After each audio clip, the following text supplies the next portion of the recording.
राम कृष्ण की प्यारी गैया सारे जग की माता है। राम कृष्ण की प्यारी गैया सारे जग। मान सिंह की बहन जोधाबाई अकबर की बेगम थी, हिंदू बेगम थी। एक बार जोधाबाई स्नान करने गई तो यमुना जी के तट पर उसने देखा कि एक कमल के पुष्प के मध्य एक कन्या लेटी हुई है। उस कन्या को वो लेकर के आई और छाती से लगा लिया। वो अयोनिजा कन्या थी, उस कन्या का पालन पोषण किया। जब वो कन्या 11-12 वर्ष की हो गई तो जोधाबाई ने देखा कि वो श्रृंगार की पेटी खोल रही है, जोधाबाई के श्रृंगार की पेटी। जोधाबाई ने एकांत में छिपके देखा कि पेटी खोल के क्या करती है।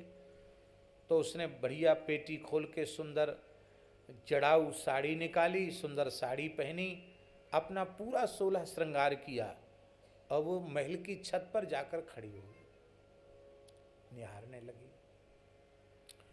जब वो नीचे उतरी तो जोधाबाई ने पूछा कि शाहजादी बेटी, इतना सुंदर श्रृंगार करके तू छत पर खड़े होकर किसकी बाट जो हो रही थी, किसको निहार रही थी?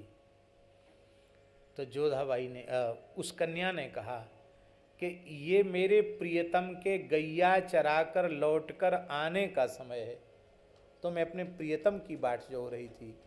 बोले तेरा प्रियतम, अभी तो तू बच्ची है, तेरा विवाह हुआ नहीं, प्रियतम तेरा कौन है?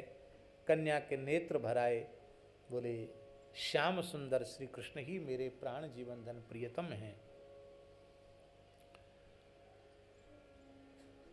हमें मलिन वेश में देखकर हमारे प्रीतम रोने लग जाएंगे, इसलिए उनकी प्रसन्नता के लिए मैं श्रृंगार कर लेती हूं नित्य। तो जोधाबाई ने कहा कि हमको भी अपने प्रीतम को दिखा दोगी?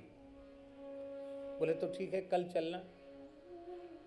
तो छत पर जोधाबाई को लेके गई। उस कन्या को तो श्री कृष्ण दर्शन हुआ पर जोधाबाई को नहीं। जोधाबाई रोने लगी। तब कन्या ने प्रार्थना की, हे प्रियतम इनको भी अनुभूति कराओ। तो जोधाबाई को कुछ दिखा तो नहीं पर मुरली सुनाई पड़ी और नूपुर की ध्वनि सुनाई पड़ी। इसी में वो मूर्छित होकर गिर गई। कहा बेटी निश्चित तू बहुत उच्च कोटि की भक्ता है, मेरी भी एक वेदना है। क्या वेदना है? बोले अब मैं बूढ़ी हो गई हूं, अकबर मेरी ओर देखता तक नहीं है। ऐसा कुछ कर दो कि अकबर मुझसे फिर से प्रेम करने लग जाए। ऐसी ठगाए जाते संसारी लोग। ये मांगना चाहिए? बोलो तो क्या करूं? बोले तुम अपने हाथ से मेरा श्रृंगार कर दो। कन्या ने जैसे ही श्रृंगार किया तो जोधाबाई ऐसे लगने लगी जी नई नवेली बहू हो। अकबर ने कहा रे जोधाबाई, आज तेरा कायाकल्प कैसे हो गया? तू बहुत खूबसूरत लग रही है। मैंने जब तुझसे निकाह किया था उस समय उतनी सुंदरी नहीं थी, अब तो और ज्यादा सुंदरी हो गई। क्या बात, बहुत खूबसूरत हो गई। जोधाबाई ने कहा एक लड़की है हमारे यहाँ दिव्य, उसने मुझे छू दिया, श्रृंगार कर दिया, इसलिए मैं दिव्य हो गई। अब महाराज जी अकबर, आखिर तुम लेच्छे ही था। उसके मन में तुरंत वासना भड़क गई।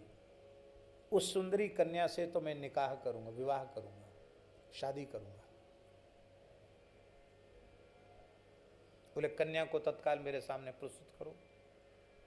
जोधाबाई तो लजा रही थी और इसने विवाह का जैसे ही संकल्प किया, अकबर के सारे शरीर में भयंकर जलन पैदा हो गई। हाय जला, हाय जला, हाय जला, हाय जला, हाहाकार करने लगे। अब क्या करूं, अब क्या करूं, अब क्या करूं? तब बीरबल से कहा, बड़े बड़े मुल्ला मौलवी बुलाए गए, बड़े बड़े झाड़ फूक टटका टोना तंत्र मंत्र वाले बुलाए गए, सब फेल। बीरबल से कहा पता लगाओ। बीरबल ने संतों से संपर्क किया। तब ब्रज के किसी महापुरुष ने कहा कि किसी महत्पुरुष के प्रति तुम्हारे मन में दुर्भाव आया है, किसी भक्त के प्रति दुर्भाव तुम्हारे मन में आया है।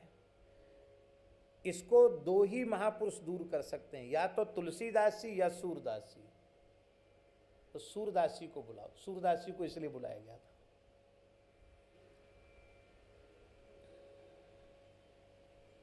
सूरदास जी जैसे ही आए तो अकबर के शरीर की जलन कुछ कम होने लगी।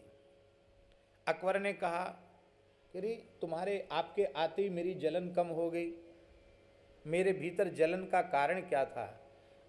श्री सूरदास जी ने कहा तुम्हें मालूम नहीं है, भगवान श्री कृष्ण की प्रिय सखी ललिता एक अंश से शाप के कारण अयोनिजा कन्या के रूप में तुम्हारे यहां आई है।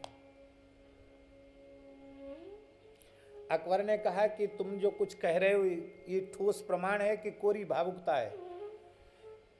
बोले तुम्हें हमारी बात पर भरोसा न हो तो अपनी जोधाबाई बेगम से पूछ लो, उस कन्या की जांघ पर एक तिल है। वो तिल कैसे है कि एक बार श्याम सुंदर ने अपनी बांसुरी जंघा पर रख दी थी तो बांसुरी के चिन्ह से तिल बन गया। वो तिल इस जन्म में भी है, वो अयोनिजा कन्या है। उस कन्या से विवाह की तेरी इच्छा उत्पन्न हुई, यही जलन का कारण था। वो साक्षात ललिता जी का अंश है, तुम दुर्भाव का त्याग करो।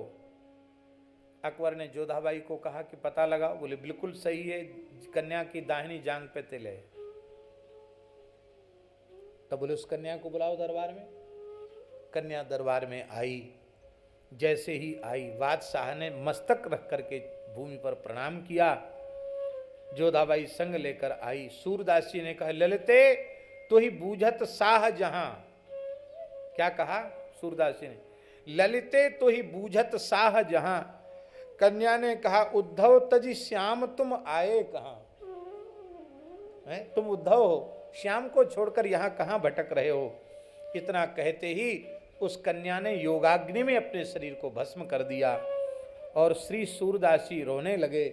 उस भस्म को शरीर पर लगाया, मस्तक पर लगाया और उस भस्म को बटोर कर लाए और श्री यमुना जी में प्रवाहित किया। राम कृष्ण की प्यारी गैया सारे जग की माता है।